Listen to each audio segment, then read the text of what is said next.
কিছু কিছু কারণ আছে যার কারণে রোজা ভাঙ্গা যায়।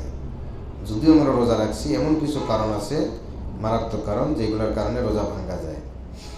তার মধ্যে যেসব কারণে রোজা ভাঙ্গা যায়, 1 নাম্বার, হঠাৎ মারাত্মক রোগে আক্রান্ত হলে, যে কিছু না খেলে বা ওষুধ সেবন না করলে রোগ বৃদ্ধি পাবে।